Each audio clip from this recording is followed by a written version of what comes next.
Being here is a gift. You are a present. It is amazing. Absolutely amazing. I was given another great present last month. I got to travel to Israel with my 4.5-year-old son, which may or may not be a present to some of you, but it was awesome. We went from Philly to Toronto. While we were about to board, our plane got struck by lightning in Toronto, and it was a gift that we were not on it. And we were stuck there for 10 hours, and he did not freak out the whole time, which was a huge gift. The purpose of our trip was to go over for Israeli Memorial Day, which is very different than Memorial Day here. There's no running to the beach.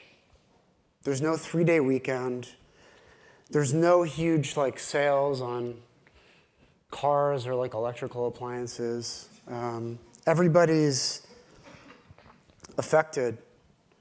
The reason we went over was because my younger brother David was killed in action in 2003, defending the country. And we went over there to memorialize him. And I thought it would be appropriate to bring my son, who's named after him, over with me. So we go over, and we land, and the night before, Memorial Day starts at 8 o'clock at night, and it starts by this siren that goes off throughout the whole country, in every town, on the roads, and everybody stops and is quiet for 1 minute, basically. And from what I gather, probably feeling the same thing. I mean, everybody there is somehow affected. There's mandatory draft. It's a country of 7 million people. Most people serve. And so everybody's got a brother or a son or a daughter or coworkers or parents that have been killed in action or died in action, and it's a pretty real thing. So you stand and you listen to the siren, and for 1 minute, everybody thinks the same thing. They feel the same thing. And then afterwards, you go to a friend's house and you eat, which is a pretty Jewish thing to do, right? You're depressed, you go eat pastries, and then you get back at it. And then the following day, it's a holiday, so schools are closed, businesses are closed, but most schools, particularly the high schools, have programs. And we went this year because it was the first year. My mom had passed away in September, and it was the first year that she wasn't going to speak at her school because she was a teacher. And for the past 13 years, I've been avoiding this holiday. I mean, it's a little bit difficult. There's birthdays, there's different holidays, there's religious holidays that all evoke sadness. And when you live on a different continent, it's easy to avoid these things, right? So this year I decided to go back, and I wanted to speak at my mom's school for her about my brother. And we go into the school, and at 11 o'clock in the morning, another siren goes off. And this time it's for 2 minutes. And at this point, if you're driving on the road, you pull the car over and you stand outside. If you're walking up the street, you stop and everybody is standing, and it is incredibly powerful. And when you're in a high school, surrounded by kids that are maybe a year away from being in the military, or seniors that have graduated that come back in uniform, it is no longer abstract. It's completely real, and I think at minute 1 of the siren, you look around and everybody's got tears in their eyes. It's tremendously difficult, it's tremendously powerful, and it really makes you appreciate a lot of things that we have here. So I spoke, and there was creative poetry, and there was song, and there was dance, and then afterwards, everybody came over to my mom's apartment. All of the people that served with my brother 13 years ago, including my brother's commander from Moscow, flew in. And we, of course, ate tons of pastries. And, we had hundreds and hundreds of people there. Talking about my brother, talking about my mother, Meeting my son, everybody was pretty fired up about that, even though he was completely out of his mind. And, it's a special thing when you have years and years later. I mean, most of the people that served with my brother told me that they hadn't gone more than 2 weeks without talking to my mother in 13 years. So it was a very special thing, and obviously her absence was felt. So my son passes out on the couch at 6 o'clock at night, which is a huge problem. And everybody clears out. And at 11 o'clock at night, it starts getting really, really loud outside. Like there's all this commotion. The reason being is that immediately after Memorial Day in Israel is Independence Day. And it's the biggest party ever. So I put him in bed. I get into bed. The moment I almost fall asleep, he shoots out of bed. Says, "Daddy, what's that outside?" And I'm like, "Well, Dave, it's a huge party. It's Israel's birthday today." And he's like, "I want to go to this party." And I'm like, "Fuck it, your mom's not around. We can do whatever you want, We're here to be present, baby. Let's go." So so he gets out of bed. We proceed to eat chocolate cake in our underwear, which is awesome. And then we go out into the street, And when I say party, I mean like 600 feet to the right of my mom's apartment building was a huge stage as big as this with like trance DJs, like on the ones and twos. The proximity to Europe, it's like trance is the thing over there. And you walk up the street a few blocks and there's like a reggae band and there are people celebrating and there's kids and there's like, there's people of all ages out celebrating. And these people were 6 or 7 hours ago all experiencing loss, or replaying loss and mourning because every single person had been touched by Memorial Day, and now we're like throwing down. It was the craziest thing. Millions of people at the same time going from utter sadness to joy. And it wasn't like, they're not so confident. I mean, Israel's like 68 years old. It always feels like things are quite tense over there. I think that it wasn't like to another 100 years. It's like, we got this. We got one more year. Let's like enjoy this, And it is the craziest thing. We were out till 2:30 in the morning. I had him on my shoulders next to people doing like the glow stick trance moves, throwing down. It was like totally insane. His mother does not know about it. Hopefully she's not watching this. And it was amazing, and it was something that he'll never forget and I'll never forget. And at that moment, between extreme sorrow and extreme joy, there's no better example than the present. It's also happening with millions of people at the same time. There's something so incredibly spiritual about that. Not religious, spiritual. Everybody feeling the same thing. That transition was unbelievable. It was the coolest thing, and it felt like so right now, this moment. It's funny to talk about like right now and the present with you all here, because I live in Philly. Being the most present is hanging out with my kids, or my wife, kicking it with my family, or it's being at my restaurant, Zahav. Not even so much the restaurant. There's like one station at Zahav, which I feel like the most present, and I'm sure a lot of you can relate to this, but we have this amazing wood-burning oven. We inherited this restaurant. It used to be an Italian restaurant, we didn't inherit the restaurant. We inherited the oven in the restaurant. We had to pay like a shitload of money for the restaurant. And this oven, these guys were from Naples, and they flew some dude over from Naples to hand build this oven. And in my head, he looks like the Godfather, but not like the Marlon Brando Godfather, like the Robert De Niro one with the wife beater and the toothpick and the cap. And so he hand builds this brick oven 20 years ago, and it's something that we use every single day. Because let's face it, everybody comes to the restaurant to basically eat hummus and laffa. Laffa is the style of pita that we make. And I, when working the station, literally get to make food with my bare hands for every single customer, right? Which to a lot of people is like, well, you're the chef, you should be doing that. And a lot of people actually think that chefs make food for like everybody. That was like a thing I heard Pablo Cus once. He was asked once, what do you do? Who makes the food when you're gone?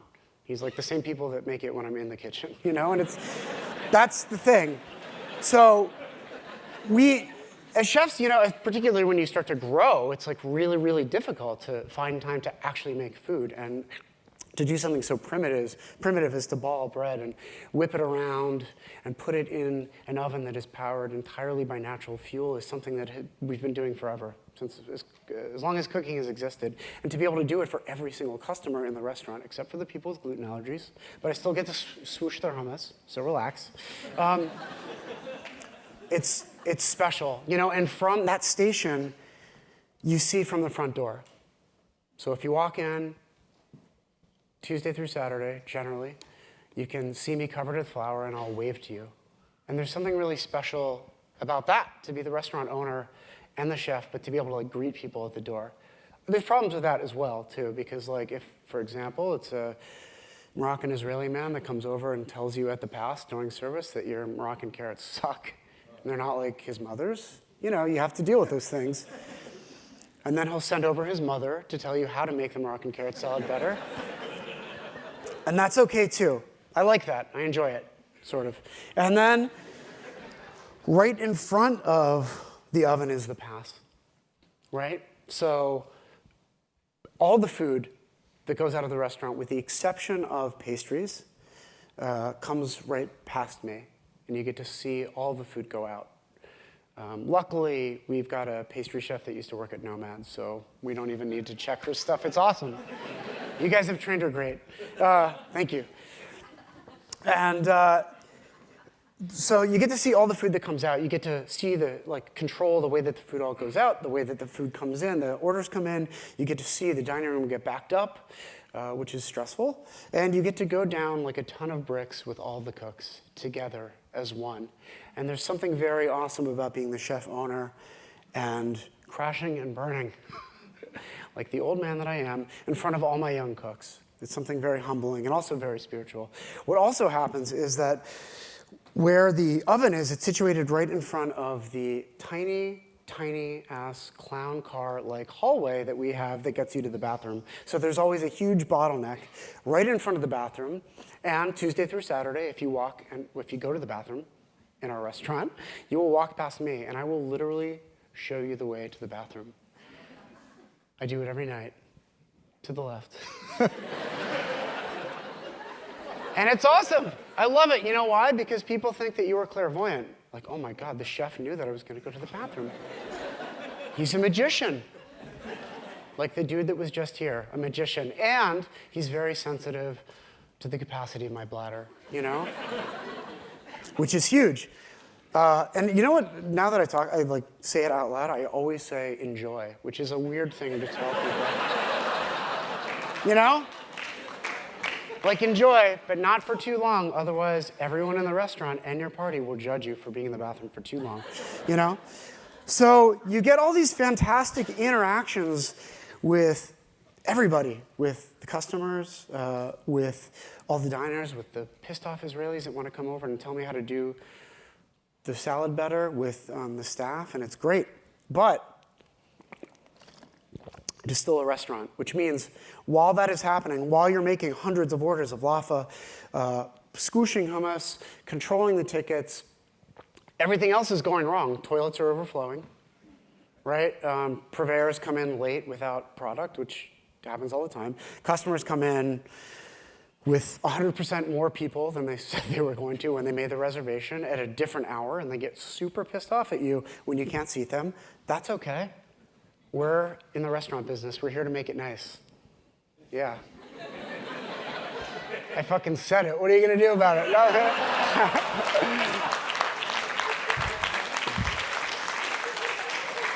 This is the moment right before Will and Daniel break my ankles in a parking lot around here. But there's no parking lots in New York. I'm fine. So all those things that we love. Like I literally was thinking about the insanity of the restaurant and how unpredictable it is. I mean, you've got people trying to quit during service. You've got cooks that have enough mise en place to make it to 6 p.m. on a Saturday night, which is a huge problem, you know? You've got like Bobby McFerrin sitting down at table 2-2 while the song Don't Worry, Be Happy is fucking playing in the speaker above his head at the same time. I don't even know how that ever happens, you know? We got a farmer that will drop off 120 pounds of cardoons in the back hallway and run away because he knows that you are going to return 110 pounds. Have you ever cleaned cardoons? Fucking sucks. Nobody wants to do it. It's impossible. That is it. Even yesterday morning, I cannot believe this, to take a little nap. I'm like a little bit too fired up. Yesterday morning, we had a situation at the restaurant, which is every day at the restaurant. But yesterday morning, I was at a 12-step meeting because I'm in the same club as Andrew Zimmern, the handsome Jewish club. No, I'm just kidding. I'm in recovery. And I was at a 12-step meeting that was about keeping your guard up because life is full of unexpected things. And whenever you least expect it, things fall apart, and you need to be able to not freak out. You need to stay in the present. You need to not think about the past and understand that the future is completely out of your control. And I was so wrapped up with what I was going to say here today. I was thinking about the future. I was terrified. I had to figure out the amount of time that I had to spend at the restaurant and yada yada and come up here. And I was like not focused. And somebody said something at the meeting about being in the present that pissed me off so much I got up and left early, which is not something you should ever do if you find yourself at a 12-step meeting, right? And the meeting is, my restaurant is directly in between this meeting and my house. I can walk there, and I have in my bathrobe. And I walk back to Zahav because we had a lunch party. And we don't ever have lunch parties. Like, we do sometimes, and they aren't great. But so we did it, so we agreed to it, and I walk in there at 10:45, and my sous chef has got all this mise en place out. And I was like, oh, cool, dude. There's no managers here, though. What time is this party? And he's like, well, chef, I thought it was 11 o'clock. And I'm like, well, that would be a huge problem because, like, the dining room isn't set up. There's nobody here. The doors are locked. There's nothing. And I was like, he had shakshuka out. Do you guys know what shakshuka is? Like tomato pepper stew with eggs that is served at Dizengoff, New York, and Chelsea Market from 10 to 11. And everyone was like, don't wear the Dizengoff shirt on stage. I'm like, I would never plug Dizengoff like that. So he's got all these trays of tomato pepper stew out with egg yolks on them. And I'm like, bro, the people aren't getting here until 1 o'clock. You put all that in the walk-in. You're an idiot, you know? And he was like, all right. So he wraps them all up and he puts them away. And just as I'm about to leave, an entire party shows up to the restaurant. And there was like miscommunication. And there was no managers, and the dining room was set up, and I'm standing there wearing like a dirty white chili-stained t-shirt, which is my normal uniform, and flip-flops, and have to like greet these people, make it seem like we didn't totally fuck up their party that they paid for, and oh God, hopefully they're not watching this. This is a lie, I made all this up. Ugh, they know, because the shakshuka, they know. So we basically led them into this room. I called the manager. He got down there later, and we used a few of the cooks to make this party happen. And that's being in the present, number one. Man, I would have. Otherwise, what are you going to do? It takes a couple bad services that you focus on, that you obsess over, to be like, I don't want to do this restaurant thing anymore. I think this is a horrible idea. Nothing is in your control. Nothing ever happens the way it should. We're cooking for hundreds of people a night. Food is subjective. I mean, the amount of salt that I use is clearly not the right amount that other people want. And I like the lights really, really low. My business partner likes them a little bit brighter. I like music super loud, and people think it's questionable whether to even play hip-hop music in an Israeli restaurant. The answer, well, we know what the answer is, right? So it's crazy. There's zero science to it all. You get wrapped up in these little things. You crash and burn. You want to burn down the restaurant, pee on the ashes, forget about it, done. But it's a gift, to be able to touch people, to be able to identify people and make them feel special and take everything that you have at that moment and correct situations. And make parties happen that should have never happened, or pat people on the back. To be able to look people in the eye and make them feel special for choosing your restaurant. Because it is a big deal, right? There's thousands of places they could go. They choose you. There's a reason for it. Whether you're selling them like donuts or coffee or fried chicken or whatever, with like a low check average, you have that instant, you have that moment to really affect the way that they are. And practicing patience and gratitude and using days as 24-hour periods really helps out with that. You project 20 years down the road, it never works. It doesn't work in restaurants, definitely doesn't work with recovery. So I'm on this airplane back from Israel with my son. And I'm, again, very stressed out because I'm worried about what I'm going to say right here, right now on this stage. In fact, I'm still a little bit concerned about what I'm going to say on the stage. I don't know how I'm going to end this, but we were flying back, and we're on this airplane, 35,000 feet above the ocean, and I don't have Wi-Fi, which is a huge problem for me, and I can't scroll, do the Instagram thing, which is a huge problem, and I'm really concerned about opening a new restaurant in New York. I'm concerned about what I'm going to say here, and I'm stuck. I'm stuck. I'm prisoner to right now. I'm prisoner to present, I'm sitting next to my son who flew over with his dad, arm in arm, like bros, flew over to Israel to memorialize his uncle, to talk about my mother, his grandmother that he still remembers. We have the opportunity to discuss my relationship to Israel, my relationship to my family. We can talk about absolutely anything. We could eat Sour Patch Kids for 10 hours on the airplane, which we did. We watched the movie Creed over and over again. And I taught him a little bit about boxing and about running up the Rocky steps in front of the art museum, which is what every good Philadelphian should do every single day of their life. And, that moment on the airplane or those hours are something that he's never going to forget. Something I'm never going to forget. It's a gift. It's a gift of being there at that moment, being there with him. And the ability to be with people, to make people feel special is the gift of being present. It's the gift of recovery. It's the gift of being in hospitality. And I think that's what we live for, the ability to give people memories. Thank you.